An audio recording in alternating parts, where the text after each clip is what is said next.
Okay, good evening. Hello, everyone.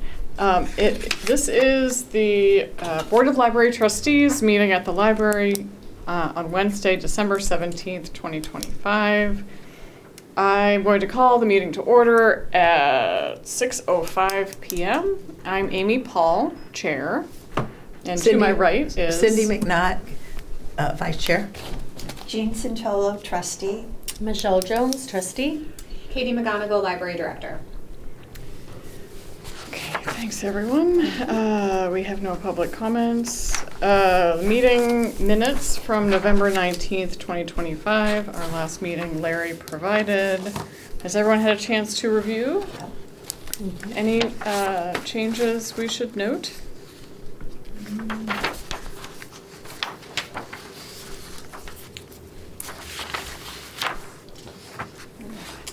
Would anyone like to move that we approve the minutes? I'll make a motion to approve the minutes. Jean? A second. All in favor? Aye. Aye. Thank you. Director's report, Katie. Okay, thank you very much. Okay, so per usual, I'm going to start with children's highlights. During the month of November, there were 23 programs.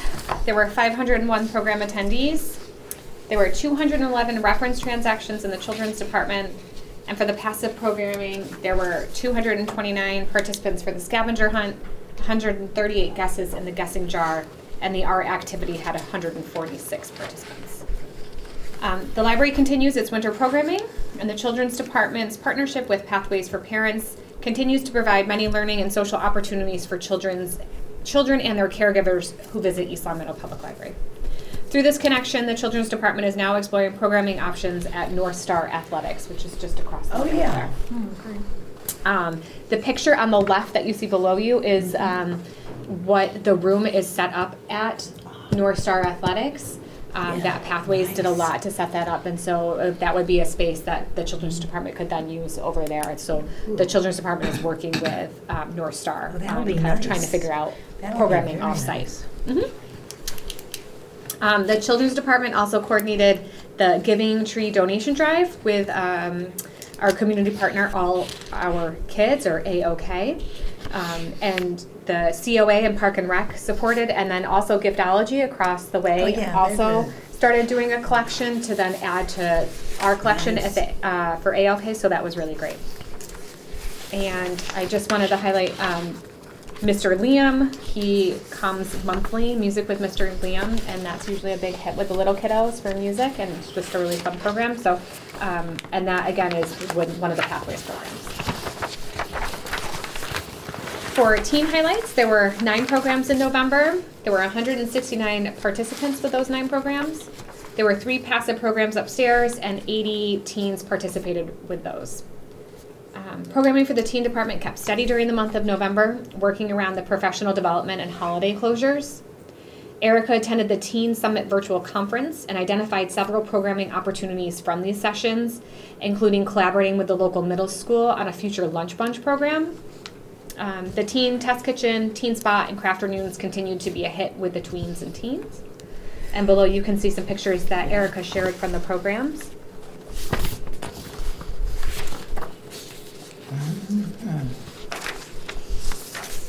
For adult highlights, there were 11 programs. There were 121 program attendees. On the second floor, there were 355 reference transactions, 241 hours of study room use. There were 25 requests that went unfulfilled, and there were 15 participants with the puzzles upstairs. Puzzles are popular. The adult department offered a wide variety of programming during November, including programs in partnership with the Historical Commission, the Council on Aging, and the Board of Health. The Historical Commission presented on the upcoming 250th anniversary of the American Revolution. The Council on Aging and the library co-hosted a music and memory presentation, and the Board of Health helped launch our new Library of Things blood pressure cuff. We did like a blood pressure. Oh, wow. Huh. Other programs included the Popular Cookbook Club and their craft programs. For circulation and technical services, there were 12,709 items circulated. This is a decrease of a little more than 1,600 items from October, but it is an increase of 63 from the November before. There were 29 new patron card issued. There were 816 items deleted from the collection and 305 items added to the collection. There were 217 reference transactions at the circ desk, 5 non-library meeting room uses, 72.9 volunteer hours, and the door count was 7,538. The circulation department has had another staffing change with the full-time library assistant moving out of the state. So the current opening will hopefully be filled soon. The new collection of Blu-rays has grown to 17 items and they are circulating well. We started this collection to make new movies available to our patrons that are not being released on DVD, which is happening more and more for some of the movies, and they're also moving to streaming platforms. So we're trying to kind of fill that gap by adding Blu-rays. The library does have a Blu-ray player in the Library of Things collection that we encourage patrons to borrow. Other additions to the Library of Things collection include a metal detector, a power drill set, and garden hand tools. Also, during November, the library partnered with local food banks to collect items of need. The East Long Meadow Food Bank received 8 full boxes or shopping bags filled with non-perishable food items, and will continue to collect through December. Upstairs on the second floor, the magazine shelving has been pared down and rearranged as there has been a decrease in the physical collection due to increasing cost, publishers discontinuing print versions, and availability of titles in Libby. So this is going to open up another shelving unit on the second floor for other items. And due to the looming shutdown of Baker & Taylor and a slowdown of Ingram due to increased demand from these new clients in the holiday season, staff have been redirecting time and funding to other vendors to continue adding to our collection. The purchasers, admin, and tech services have been working together to ensure more products are coming into the library for patrons to enjoy, including more board games, video games, puzzles. We're getting a new Yodo player and Yodo cards, Vox books, launch pads, and Should more. I know what a Yodo player is? I'll explain that in a second. So Okay. we're hoping that these items will hit the shelves soon. So do you remember when I brought in the Tony box? Yeah. And it's this box that looks like this, and Yep. you put a little figurine on top, and then it Oh, plays yeah. a story or Yeah, gives you an yeah, activity or yeah, something like that. yes. So Yodo is another player, but it's smaller in size. It's this by this, and it looks like almost like a credit card. And you put the credit card in the slot at the top, and then it'll play stories and activities and things like that. So it's a comparable product, just a different package. Yeah, Yeah. the Yodo cards are usually more customizable than the Tonys are. So the Tonys are hard to load your own content on. With the cards are a little easier to put like different podcasts, stories, music, kind of things. So they can come preloaded, or you can put your own cards or your own So do you content on. buy Yodo cards? Yeah, yeah. Same thing that Or you you- buy like the Tony characters, you buy the card. Oh, yeah. okay. Mm-hmm. Wow. So Who knew? we're getting those for the We library. can learn about We this. can learn. This is good. We're moving And then on. the Vox books are Yeah. very similar to the Wonder books that we have. So it's a physical book that has like a player that's built into it, so it'll tell you when to turn the pages Oh, and read out yeah, loud. okay. Oh, so they're So. just kind of different Different brands. brands. Yeah, yeah. So typically Ingram slows down in November and December, which we have. That's happened the past couple of years. So we're kind of trying to purchase more heavily from other vendors during that time. But this has been a much more dramatic slowdown because of the shutdown with Baker and Taylor. A lot of those libraries are now shifting over to Ingram, and so Ingram is bringing on all of these new customers, and it's just. So it's is Baker and even. Taylor going out of business? Yeah. And is there anybody filling that void? Ingram. Just that? I'm sure there's Amazon and some other vendors that Well, libraries are shifting to, but yeah. wow. So, Who would have thought? yep. So we're just waiting for our books to come in, just like everybody else. So I just added some screenshots just to let you all know that we try to continue to post to our socials or on our website or share out in our e-newsletter blasts of just some of the items that we're adding to the collection or things that people might be interested in. And then just some library news. The library was closed to the public for holidays on November 11th for Veterans Day, and then the 26th through the 29th for Thanksgiving. The library was closed to the public on November 6th for an all-staff training, which I told you about last month. The Mass Library Assistant Consultant Jane Stimson came in and led a generative AI training, which was really helpful. It was very informative. She was really engaging. She did a really great job, and I would love to have her come back. She also does presentations and trainings on privacy, so I want to have her come back and do one in the spring. So the kind of moving on. I've been continuing the conversations with Creative Library Concepts about our vision for kind of a redesign of the footprint of the library. So we've gone through kind of second and third drafts together, and we're really focusing on patron spaces and how to better utilize our space to make it more accessible, more comfortable, more inviting for our patrons, because there are some pockets in here where it gets a little difficult because of sound or spacing. So we're just trying to address those needs. We've had really great input from the board, from friends, from patrons, from staff, from other town departments. So we're always looking for input from folks about like, hey, how do you envision this space? What do you need? How can we help? So the more input and feedback we get, the better. And so we're hoping to have a little bit more of a flexible vision going forward, so that way we can kind of change with what our patrons' needs are. So we're moving along on that, which is going really well. And then there was a lot of like library kind of building updates this month. So earlier in November, the staff offices on the first floor became very cold. And this cause was identified to be a hole in one of the rooftop units. So DPW got involved, and they were very helpful, and they ordered a new part, and within a few weeks it came and they got it installed. And so now we are back to not having to be bundled up or relocated to other spaces. The heat has more regulated on the first floor, which is great. Before I move on to professional development, there are a few things, other things that I wanted to share that are not in this packet, but are in, that are not in my report, but are in your packet. So, for those of you at home, we all attended a library legislative breakfast at Storrs Library in Longmeadow last week, and it was a very invigorating and very thought-provoking meeting.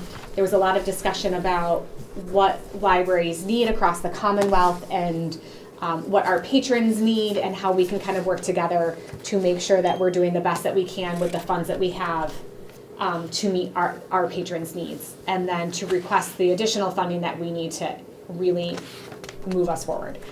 So I have included another copy for what we all had received at the library legislative breakfast, but it is a letter from the Massachusetts Board of Library Commissioners, Maureen Amiott's letter to Governor Healy requesting,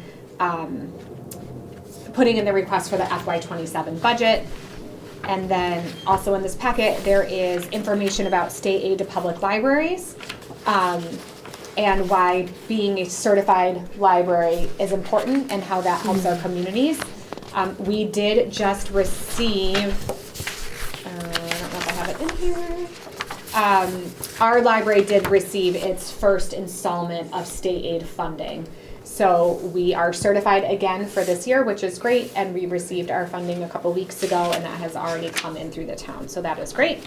We should get our second installment of state aid funding in the spring.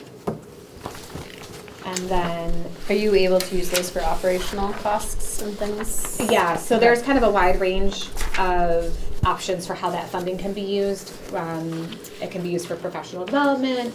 It can be used for circulating materials. It can be used towards capital for improvements to the building. So there's kind of a wide range. If I have any questions about what I can use funds for, which I do, I email the MBLC and they get back to me very promptly. Yeah. And they can say, yes, you can use it for this. No, you can't use it for that.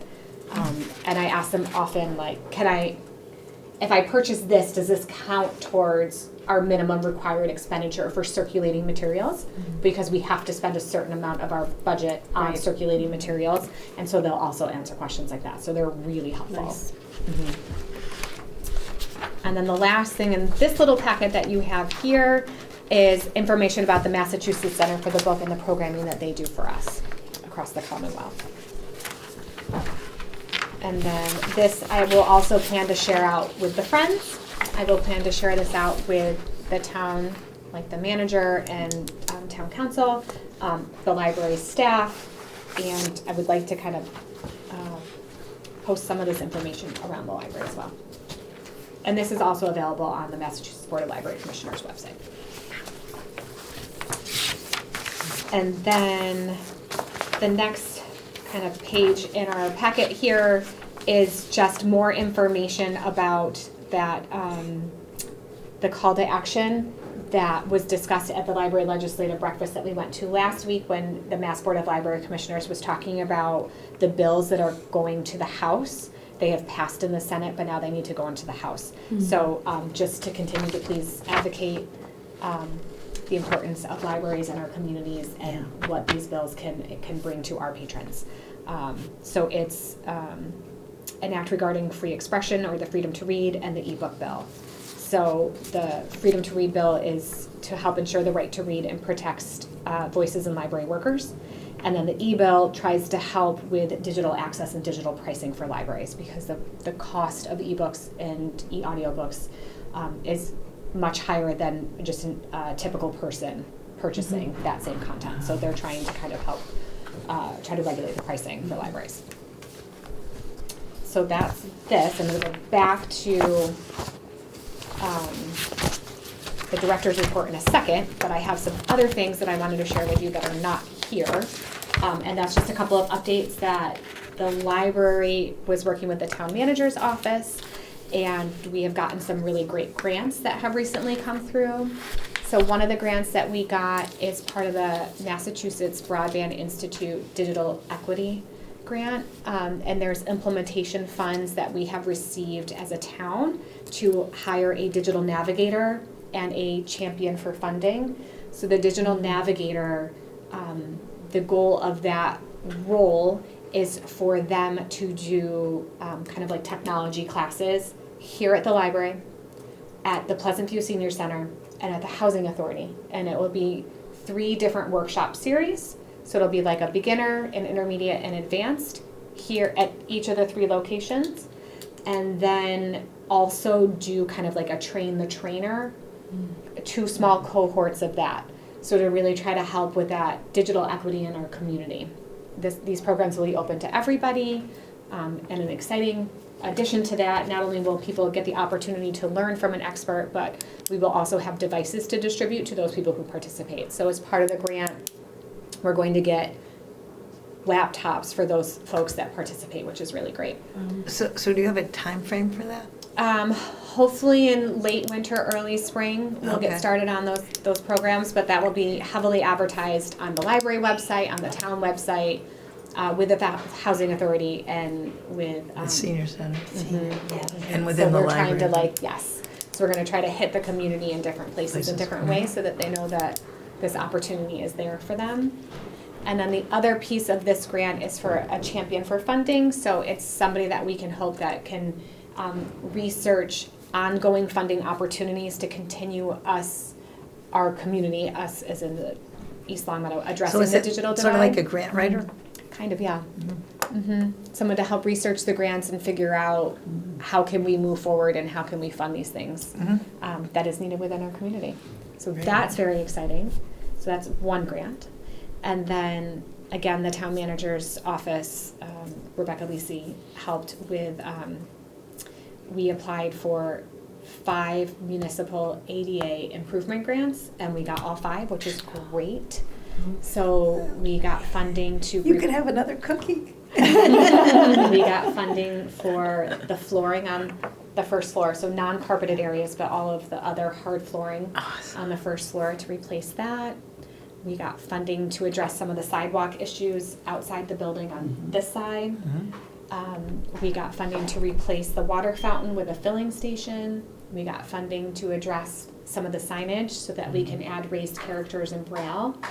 And then we got funding to purchase an assistive listening kit for the program room. So if we have presenters or speakers, they will have like a device that they can put on them, and then participants can have devices that they can help listen if they can't hear everything that the presenter is saying. So there's going to be a tight turnaround for these grants to get this done, but I'm Yeah. fully ready to make it happen, and we're very excited that Awesome. we were selected for these funding opportunities because it's a really exciting opportunity for our community. Mm-hmm. It So it's great. is, yeah. Mhm. Great. And this is based on that report, or is this at all related to the report you Yes. showed us last Yep. time that had the pictures of like the sidewalk not having the right slope, you know, And the that, spacing in between the yeah. sidewalk is too far apart. Right. Yeah, so the town did, so the grant that we applied for, that Rebecca and I applied for, and again, we had input from DPW. There was a lot of people that really helped supported us to get this grant written. I lost my train of thought. so we got the grant, and part of that was from the ADA, like the accessibility That's what it is. study. So when we were writing the grant, we had the 2015 transition report and evaluation, but they were also working on the 2025. So we had the preliminary 2025 report, which we referenced both when submitting the grant application. Since then, the Institute for Human-Centered Design, who is the outside consulting group that helped with that evaluation and transition plan, they have finished their report, and that has been shared out by the town. So that was what I had forwarded you all, thank you for asking, Right. about Yeah. this is the town's plan, here are the different ways that you can read it, you know, on the website, linked, you know, social media. And then they had like a Google form so that you could, provide additional feedback. So we used both of those documents as well as, just other information in order to apply for those grants. Excellent. So we're Yeah. trying to Great. tick off some of those areas that were identified between those two reports to make improvements. Yeah. Okay. So, Wow, that's very cool. yeah, so we're plugging them. And is there anything about with the sound problem? That will come later. Okay. Other You mean the areas. acoustics? Yeah, the Yes. acoustics. Like, yeah. So that will come later. There's still a lot of projects that I hope to Do address. before that. Based on the draft that I'm working with Creative Library Concepts, I don't want to address acoustics or lighting, which both need to be dealt with, until I know where things are going to be placed. Oh, okay. Makes So if we're shifting, Yeah, makes sense. like we're gonna shift some shelving units, Yeah, and hopefully that will do some sound absorption. yeah, that makes sense. Kind of carve out some little pockets. Some of the furniture pieces that we would hope to be able to get have kind of, Sound ending. it built into it, so Yeah. that can help absorb some of the sound. So I don't want to do acoustics yet until I know where things are going to be. Yeah, that makes sense, yeah. Yeah. So, Okay. but it's on exciting. my list. It's on your bucket It list. is on my bucket list. Well, I And knew it was. yeah, so the Green Communities grant that Rebecca and I also applied for to replace the all of the rooftop units and then the electrical and the Oh, yeah. software that goes with it. That Green Communities grant also does have grant opportunities for lighting. So I'm hoping down to the incorporate road that. that Yeah, could be yeah. something that we could apply for. Yeah. But we're not there yet. Okay. Yeah. So that's a lot. We're plugging along. Yeah, you are. Yeah, so I'm gonna go to the last page of the report. Professional development, we talked a little bit about some of the professional development November 6th, but a couple other sessions that staff attended. We're organizing a human library event in your library, Beyond the Basics, and Unlocking the Magic of Living. I'm sorry, Beyond the Basics, Unlocking the Magic of Living. And then just a little bit about the Friends. Sorry, can I? A human library event, is that just Yes. like an in-person event, or? So what a human library is it's almost, instead of placing a hold on an item that you're interested in borrowing, you place a hold on a person. And you get their expertise on Correct. something? Okay. Yes. That's neat. So it is very interesting. It's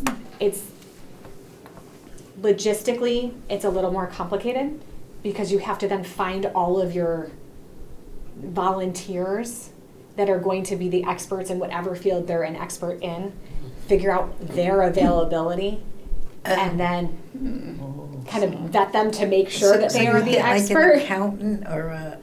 It could be kind of any topic, and then you have to find the patron that's interested in it, and then make sure that their schedules That match up sounds so you hard. can. But when it works, and it's very interesting. Where has it So, worked? Some of the larger libraries.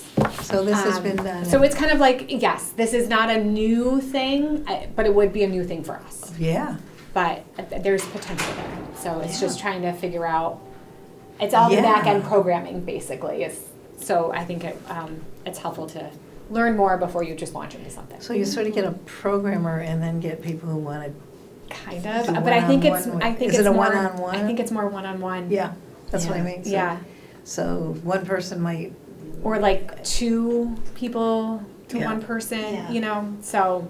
Mhm. Interesting, very, very interesting. It is. So I think it would be really neat if we could get there someday. Mhm. Good enough. So for the Friends are not meeting during the month of December.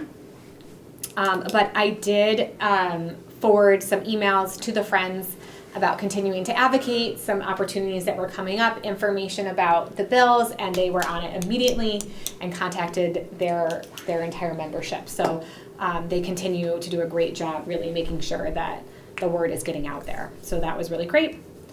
But in November, they finished their fall raffle baskets and they prepared for Giving Tuesday. They had social media posts going up weekly in preparation for it. They did a really nice job. They were reaching out to their membership. We shared out some of their posts. So they had hopefully had some good responses for Giving Tuesday. And they were also working on their bake sale that's coming up in February. And then the last thing I have is that our next meeting will be in January of 2026. Next year. Next year. Wow, isn't that just great? Yeah. And we have no other business, I think. We have no old business. We're Nope. still waiting on Yeah. the review of our Yeah. policy. Correct. I did not start a new policy yet. Well, we're ready when Thanks.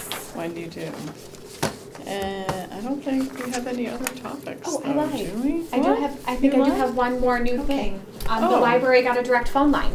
Oh, Oh, I yes, love it. that's very exciting. Oh, I put it in my Yes. phone already. Thank you. I did The too. other one was so cumbersome. Was I so Well, because you went to the town's Town, and then- directory, and then you went to the library, and then went through the library Oh. directory. And you were number 8 on the town. We are And I was number like, 8 on the town. I think you should be number one. Me too. I was like, who else am I Yeah. calling in this town? Now, who can wait to 8, you know? So now we have a direct line.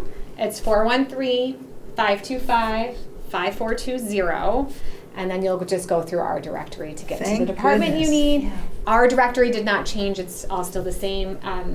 The town IT department did a fantastic job. They switched to a new phone service and they cut over, was it last week?